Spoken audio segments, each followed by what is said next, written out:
So tell me about the White Zombie. I mean, it's sort of an evolution from the mid '90s, right? Yeah, White Zombie is a 1972 forgotten economy car that has way more power than it was ever intended to have. It used to be the world's quickest accelerating street legal electric car, period.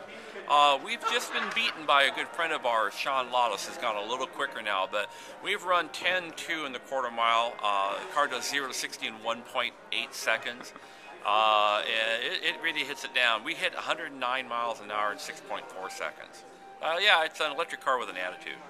Well, are muscle car owners, they, it's sort of a macho thing to be beaten by a little Datsun 1200? You know, when we first started doing it, it was, I have one of our crew members, we call him the taunter, because his job is to go taunt those guys. And he'll walk up to him and go, hey, that's a nice Corvette. Yeah, it is. I got a 427. And he gets him going on at the car. And he goes, well, he says, we're looking for a good race. You want to race it? He goes, well, what do you got? And we point over the little dots, and they usually go, why bother? He goes, well, we're just here to have a good time. You want to race that? Well, what do you got? You got a V8 in it? Well, wasn't that what you have? Well, yeah. Well, then why would we want one of those? No, we've got electric motors and batteries. And then you go out and clean their clock. They have gotten so upset that they actually put their car on their trailer or whatever and leave. That was in the early days. Now they kind of know who we are. Yeah. And, we're not the quickest car. There's always somebody who can beat you, but we beat most of them. We are racing gas cars that are gutted with no interior that come in on a trailer. We drive there in our street legal Datsun and beat them. So they know who we are, and now we have people kind of fighting, no, let me in front. I want to race him because I want to be on YouTube getting beat by the electric car. They think it's kind of cool. So, it goes both ways.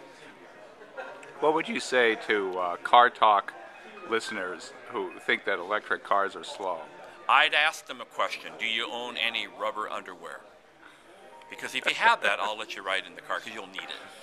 You actually use it for going to the supermarket and errands and stuff? Yeah, I've gone and gotten a loaf of bread in the Zombie. Don't you need a car that does that?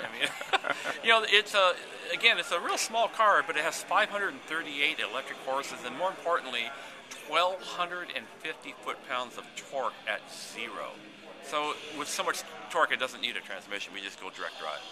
I have to ask you, since the Toyota Prius has really good aerodynamics. It's like .025, right? So wouldn't that make a good Zombie too? No, because the Prius is really boring, and so that would not make a good Zombie. No, the Prius is a good car. I don't mean to offend Prius owners. It just doesn't have a lot of passion.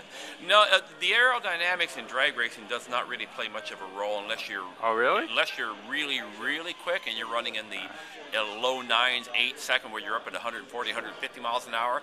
Then the aerodynamics start to play a role, but it has very little to do with doing 0 to 130. A little bit, but not too much. Not as much as you would expect. If you were out on the highway trying to get the best mileage and everything, it has a huge role, which is why the Prius is set up that way. But it wouldn't help too much for drag racing.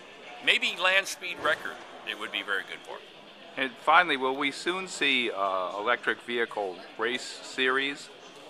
They're working on it right now. The problem they have with it is, you're not going to meet a more enthusiastic electric car guy than me. But quite frankly, it's really boring watching a couple electric cars race each other. Because there's not enough noise. There's not enough noise. There's not enough, that visceral sound. But that's why we love going to the drag strip, because it's always great. A big block 396 sounds awesome, but it even sounds more awesome when it's getting its butt kicked by an electric car. So, no, the sound is an important part, but, the AC drives that they're going to start using in these Indy-type cars, they have an exotic whine whir to them. And I like to think that a field of high-screaming AC motors flying around the track, I think that might be the new sound to look for. But, it's kind of a hard one to fight there, because there's the sound of a big block, I don't know, or a screaming four-banger.